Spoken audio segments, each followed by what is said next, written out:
And some of the issues following him to the Arctic, we turn to Robert Bryce. He's a senior fellow at the Manhattan Institute, and he's written widely on oil and gas and other energy industries.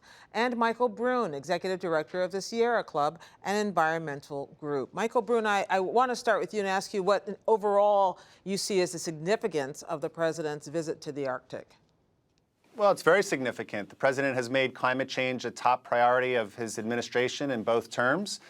And going to the Arctic is a great place to showcase the threats that climate change has, both on the economy as well as the environment, because there's no place that is warming faster than the Arctic anywhere else around the world. Robert Bryce, what's your take on that?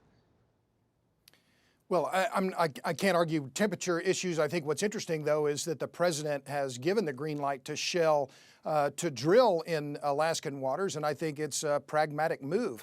While he is talking about climate change, there's a conflict between some of his climate change discussions and what he said Saturday in his radio address.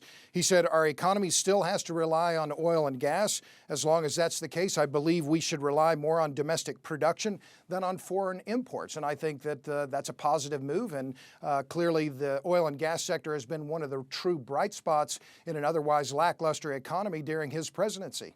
Michael Brune, is it fair to the president, to the White House, to judge his environmental record by this decision on drilling? Or is that actually a dark spot on a record in which he's reducing greenhouse gas emissions and taking other actions?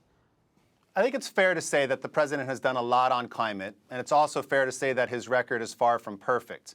One of the things that the president has done has been able to help us to curb our oil consumption by making our cars and trucks and all vehicles more fuel efficient.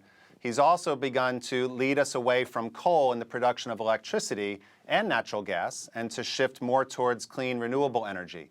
But drilling in the Arctic is just the wrong way to go, and it threatens to undermine a lot of the progress that the president has made.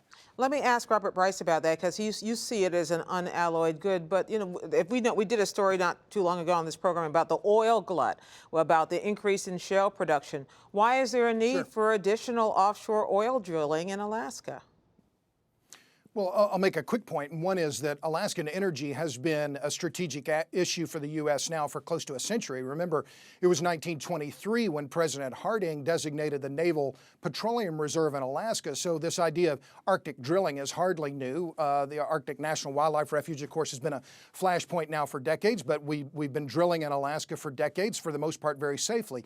But as far as the broader game here, I think that the president is looking toward as well is the enormous amounts of recoverable energy resources in the Arctic. The Department of Energy estimates them at something on the order of 400 billion barrels of oil equivalent in natural gas and oil. That's 4 times the proved oil reserves of Kuwait. So for the U.S. to just forego the Arctic resource at this time, I think it would be a big mistake. Let me let Michael Brune respond to that.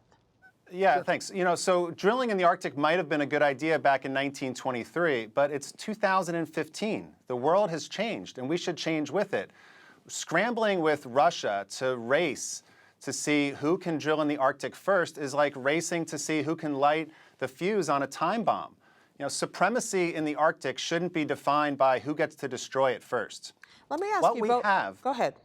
Well, I was going to say, we have an ability right now to rebuild our economy in the 21st century and do it in a way that doesn't poison our air, doesn't poison our water, doesn't put our entire climate at risk, and that is by investing in clean energy, which I'll say to Robert is growing at a much faster rate than the rest of the economy, particularly the oil and gas industry. So is there a reason why we solve climate change? Well, sorry, go ahead. Yeah, well, I was just curious. I want to ask you both this. Is there a reason why those two things can't coexist? That is, increased drilling and increased clean energy and reducing emissions and reducing dependence on coal. Why isn't that?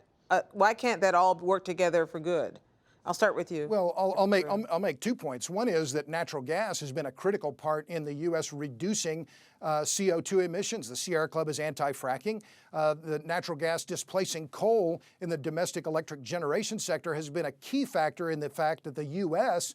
has reduced its CO2 emissions by 500 million tons over the last decade alone. It's more than any other country in the world, including Germany. Further, if we're serious about clean energy and serious about climate change, We should be serious about nuclear energy. The Sierra Club is adamantly opposed, has been adamantly opposed since the 1970s. Let the Sierra Club respond even though to that. nuclear is reducing CO2 emissions more than any other form of energy.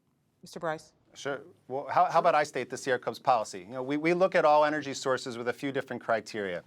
What's the cheapest, what's the cleanest, and what can come online the quickest? And what we know is that nuclear power actually ranks dead last in all of those categories. What we also know is that clean energy is dropping in cost as it increases in installations. The more clean energy that gets installed, the lower the costs get, whereas fossil fuels are becoming more and more expensive, with the current exception of oil right now. What we are seeing across the United States is that increasingly communities are moving past coal, beyond natural gas, and in some cases beyond nuclear power, investing in energy efficiency, investing in solar and wind. They are cutting costs, they are saving ratepayers money, and they are helping to stabilize the climate and reduce air and water pollution. What is not to like about that? We can build an economy on clean energy. We should not be investing in dirty oil, particularly from the Arctic. Do I see an agreement coming from the other side there? Well, look, there's no question I'm adamantly in favor of natural gas. As I said, it's been a key factor in the U.S. reducing CO2 emissions. But the hard reality is what the president said. We need oil and gas. Globally, there are 1 billion automobiles. We have roughly 400,000 airplanes, tens of thousands of boats. All of them run on oil. The idea that we're just going to quit using oil is simply not true. The Sierra Club has been spinning this idea that we can just run the world on renewables. It's simply not true. It hasn't been true, won't be true. We need oil and gas. Well, I don't think that's necessarily what the president's saying, which is what we're talking about today, but we're going to leave that there for now. Robert Bryce of the Manhattan Institute and Michael Brune of the Sierra Club. Thank you both very much. Thanks for having us on.